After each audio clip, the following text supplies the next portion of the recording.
Okay, what's new for you in VP-5? My name is Ernest Mullich. I'm known by Nick. That's my middle name. And I joined VP-5 in 1961 as an AE2. And after going through VP-30 for air crew training, I joined the squadron. And in a month or so, I was placed on Flight Crew 6, which became Flight Crew 11 in July. We trained for cold weather operations, and sometime in November we deployed to Iceland. We flew the normal patrols in Iceland and flew Liberty runs over to Bodo, Norway, and Denmark and Scotland, things like that. Flew a lot of ice pack patrols, and Crew 3 was in Rota.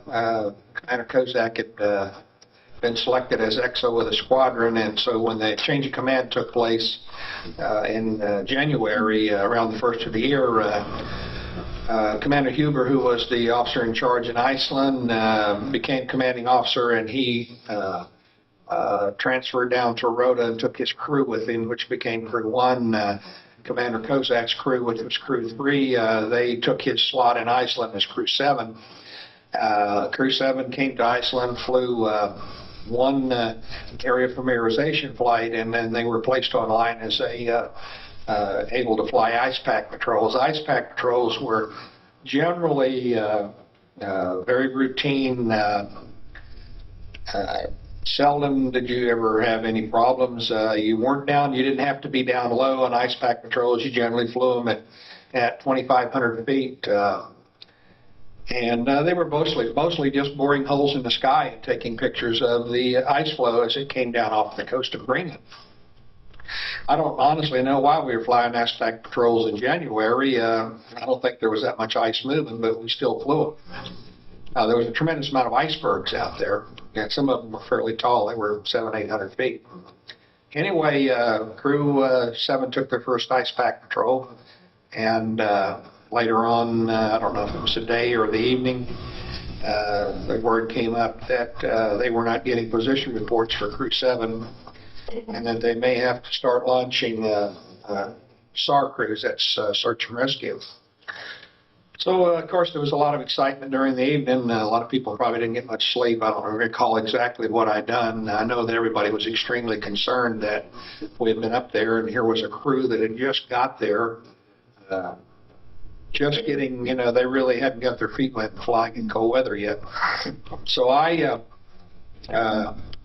and Crew 11, we all got up at probably 4 or 5 o'clock in the morning, went down and got the airplane ready, and probably, I don't recall exact times, but probably launched, I'm guessing somewhere around 7, 8 o'clock, something like that, because it really didn't do any good to go out, because we only had about 4 hours of daylight, and it truly wasn't real daylight. About the brightest that it got was a haze, kind of like a cloudy day down here, and you only had about 4 hours of that from about 10 o'clock in the morning to 2 in the afternoon.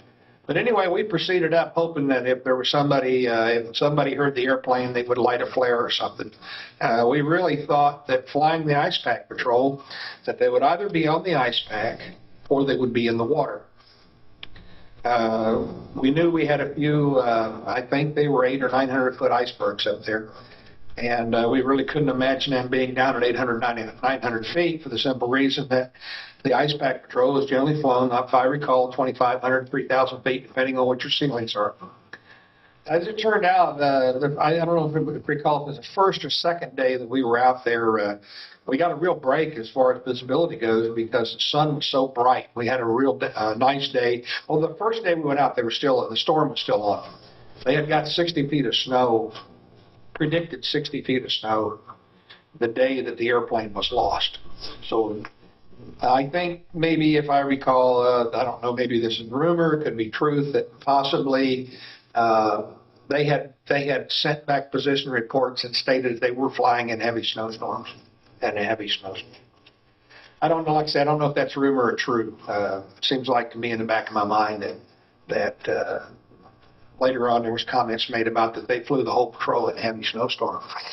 Anyway, the second day, that snowstorm was still out there the first day, or It was visibility was very bad. Second day we went out, it was beautiful. I mean, the sun was shining, plenty of daylight, but we couldn't find anything. And I don't remember, there's a friend of mine sitting over here, Marvin Coleman. I think it was a crew 10 that found what they thought was polar bear tracks, but they really wasn't sure. They said, that's possibly human tracks. And we were basically looking for, we know since they had so much snow, that if the airplane had crashed and burned, there would still be a black spot on the snow because the snow would have melted around the airplane unless the snow had put the fire out. So we were really looking for black traces on the snow where the airplane had hit the ice pack. Anyway, we did some work with those tracks. I know the next day after Crew 10 reported the tracks and took the pictures of them, we went up and dropped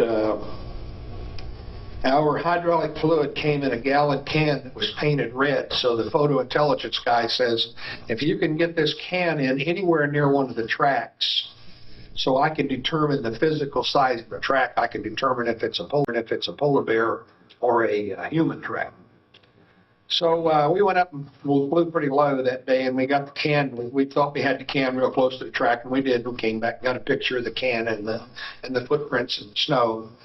And he basically ruled out human. He said, it's the tracks that you guys are reporting looks more like polar bear than human tracks would look.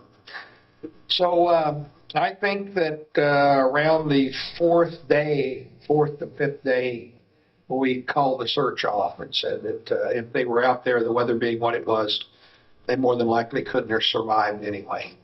And we had so many planes flying on them that if they were in fact on the ice pack somewhere, they would have certainly heard the airplanes and should have been able to fire flares. So the patrols were called off, and of course every time we flew an ice pack patrol, and we were briefed that, hey, don't forget Crew 7.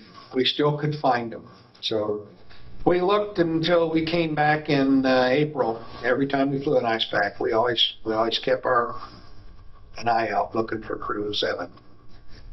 Got back to Jacksonville. Of course, we no more got to Jax. We went back in Jax, I guess, a month and a half, and then we were involved in the Cuban crisis. We ran pretty heavy and pretty hard through that, all the way through until February of '63, and they released the people who released us from when the Russians started turning around and going back with the missiles. All of us was on a year extension. Well, they dropped our year extensions, and my enlistment came up, and I got out of the Navy and went to work for TWA. Came back to the Navy in '65 and was in Montefiore, California in 1967, transitioning VP-50 from P5Ms to P3s. The word came through that they had found the crew, and that I went up and looked through the records and got the reports on it. Somebody directed me on how to find the reports in the Navy communication stuff, and the report stated that they had recovered the remains of Crew 7, and they were all had been recovered, and that they could not identify 5 of the people. So we didn't have much. That appeared that the airplane just simply flew into a snowbank on a plateau in the glacier. And I think that if I recall, that snowbank is 2,300 feet, which is probably about the altitude that they would have been flying on their ice pack. So although, from what I read, the direction of the airplane was on a northeasterly direction, if I recall what the report said, and the airplane should not have been flying in a northeasterly direction. It should have been flying more or less in north and south direction, because the ice pack pretty much ran north and south. So we flew pretty much with north control all the way out. Anyway, that pretty much rounds it up for me until here recently in the last 3 years. Bob Petway contacted me when we were planning the last reunion in 2002. He contacted me about 9 months before the reunion and told me all he had found out and started sending me emails. So we've been working. I've written a couple letters to CNO. you know, and you get a nice response that, hey, yeah, we acknowledge it, we received your letter. However, at this time, we have no funds to recover these remains. So it's kind of, I think our government has enough money to go up and get these guys, and I think it would give us a lot of peace to know that they've been treated like they should have been treated. I would love. They were good fellowship mates of ours, and we really loved to have them when they got up to Iceland. I mean, it was a new blood for us because we'd been separated for several months, and it was kind of like the old family. We lost part of the family, but another piece of the family came in and replaced them.